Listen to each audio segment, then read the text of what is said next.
Hello music fans, January 2025 is over, so I figured it's time for me to make my top 10 albums of January 2025 in metal rock and prog music. And if you like metal rock and prog music, you've come to the right place. Check out my YouTube channel. I talk about new albums that come out every week and give my first impressions on them. So these are my 10 favorites. I listened to 25 albums that came out in January 2025. And at number 10, I've got one that I put in my very good tier, not quite excellent or near masterpiece or masterpiece. The rest of these are all excellent or above, but this one is Antifragile by All That Remains.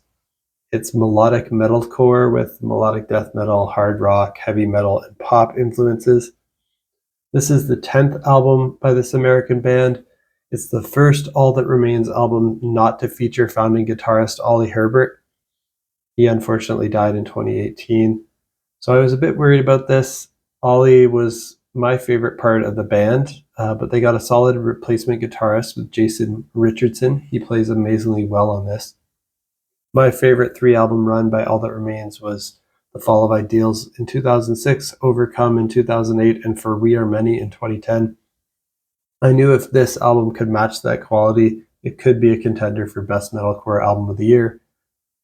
But All That Remains has a bit of a spotty catalog. They also released an album that I thought was pretty terrible back in 2017 called Madness. They went more alternative, brought in pop and country influences in a way that I found kind of cringeworthy. I think I saw another YouTuber calling it military wife rock, I think it was, which I forget who that was. If that was you, let me know down in the comments. I thought that was a pretty accurate description.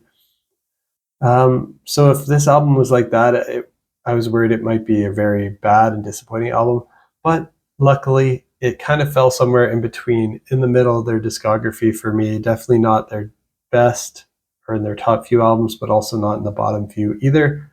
The singles from this one were very good, at least. And I actually found that the song sounded a lot more like old school All That Remains. Like the riff in at 152 of Deviant actually sounds a lot like an earlier All That Remains riff from Not Alone, from their Fall of Ideals album, that riff at 141. I think that's indicative of the sound of this album as a whole. It's a throwback to 2000s metalcore, which is a sound that I enjoy, and they do it very well. But the critique here is that it kind of lacks anything fresh or innovative. And it would have been a really cool album if this came out in the mid-2000s, but coming out this year, it sounds a bit like a legacy nostalgia act, but a very good one, still going strong. I still need to listen to it more, but I think I'll stick with that 3-album run of theirs that I love. But if you love old All That Remains and you're looking for a nostalgia throwback to the 2000s metalcore sound, I think this is a perfect album for you. Check out Antifragile by All That Remains. And if you just want to hear ripping great guitar solos and solid breakdowns, harsh screams, good clean vocal hooks, it's all here on Antifragile by All That Remains. So I still wanted to give it my number 10 spot. Even though it's not their best work, it's still better than it could have been, given some of the other stuff they've turned out in the past. At number 9, I've got Am I in Trouble with their album Spectrum. This is post-black metal with avant-garde metal, progressive metal, and post-rock influences. And this one I'm putting in my excellent tier. And actually all of these are going to be in my excellent tier, except for my top 2, which I'm calling near masterpieces. Check out the song Black for a preview of this one by Am I in Trouble. This is their debut album. They're an American project. It's kind of a solo project. The music is written, produced, sung, and played by Steve Weiner, but he brings in many guests, including Chris Barber, who plays all the drums, Ember Belladonna on flute on 3 tracks, Jonathan Hernandez on hardcore vocals, Paul Shyok doing a guitar solo on track 5, and Alex Loach doing high harsh vocals on track 6.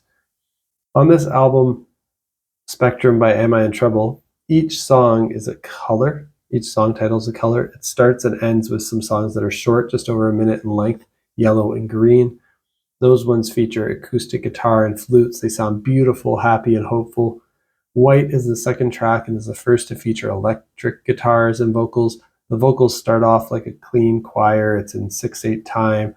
Then the first harsh black metal vocals kick in at about 2.5 minutes into track 2. They sound intense. They sound emotional. The first, and second, and last tracks on the album all feature the Canadian flute player Amber Belladonna.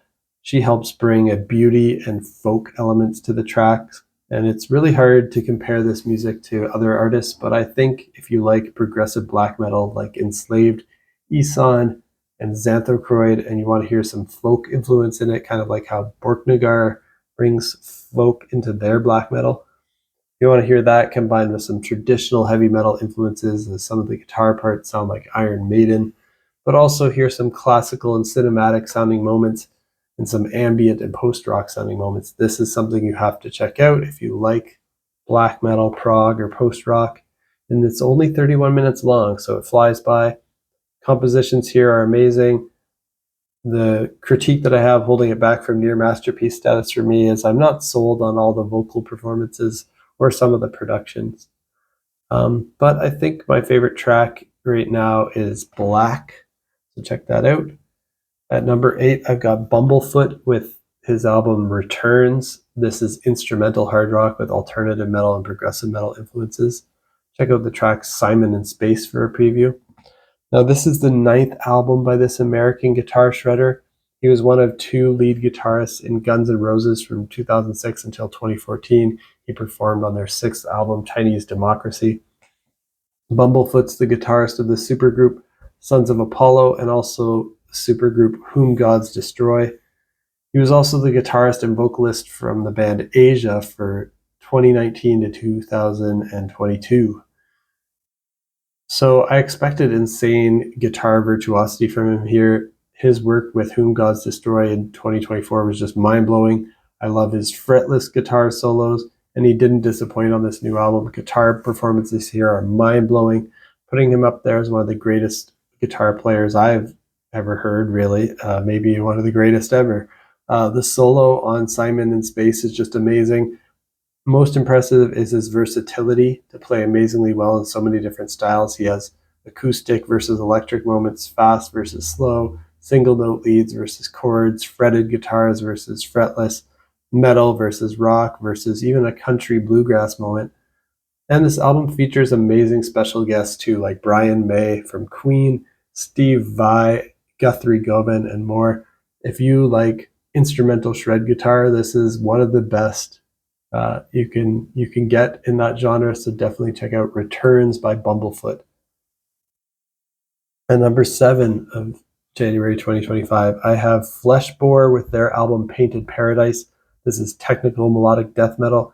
I'm putting it in my excellent tier. Check out the song Inadequate for a preview.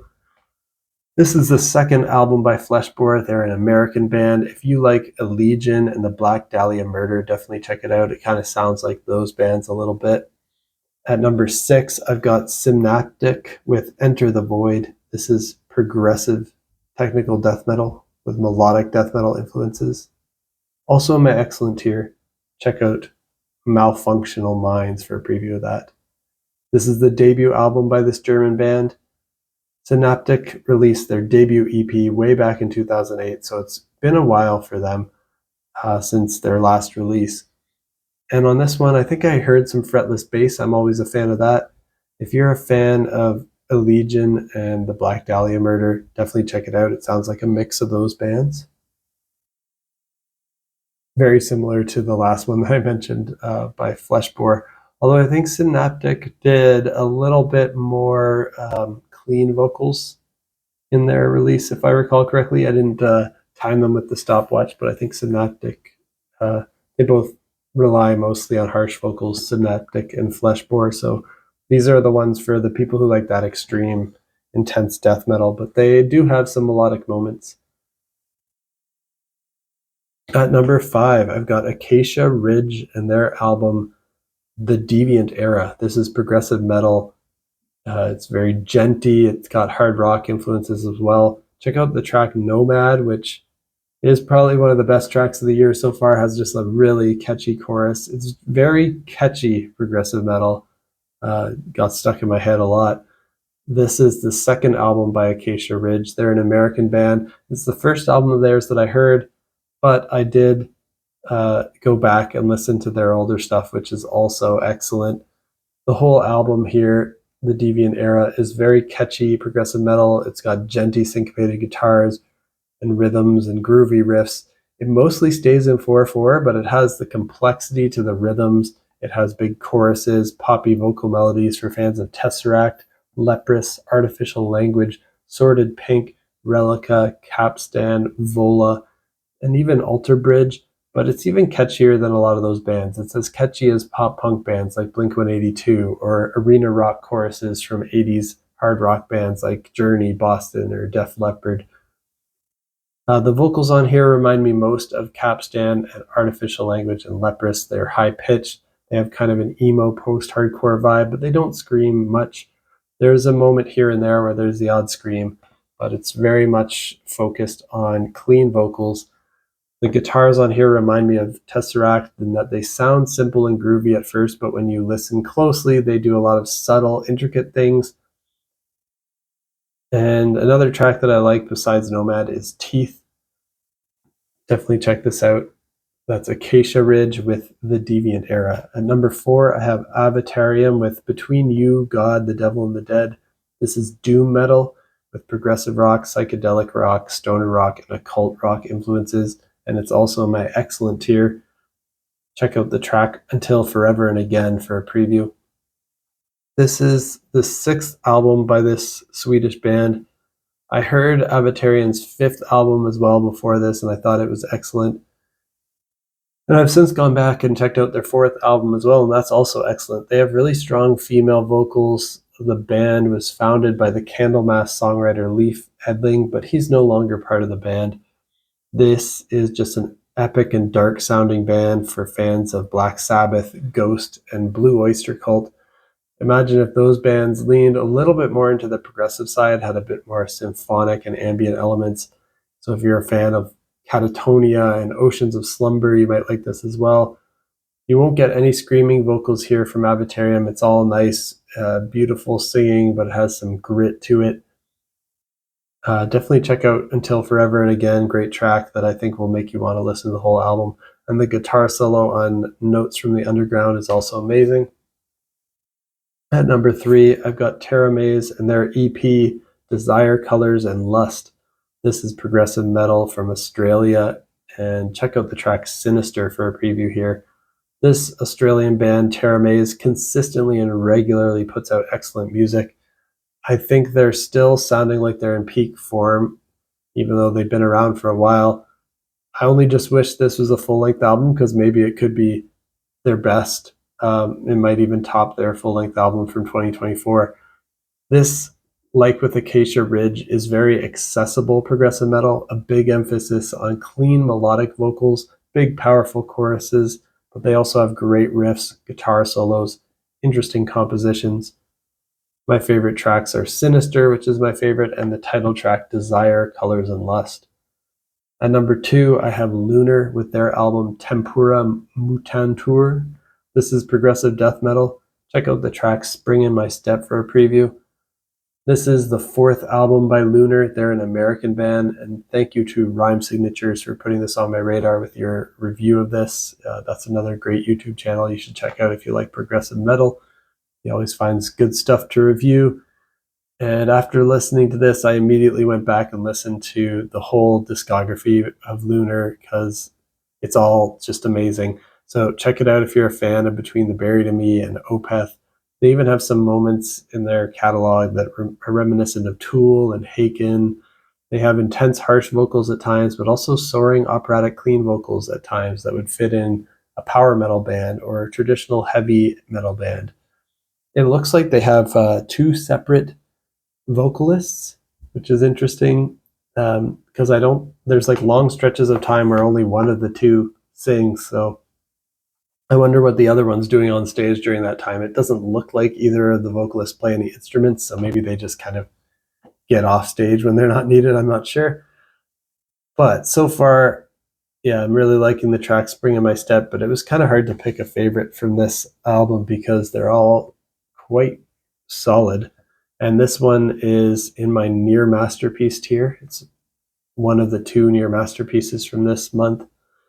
And that gets me to my number 1, which is by the band Eidola, and it's called Mend. This is post-hardcore with pop, progressive rock, experimental rock, and progressive metal influences. Check out the track Kaleidoscope for a preview. This is the 6th album by Eidola. They're an American band, and I love everything they've put out, so I was excited for this.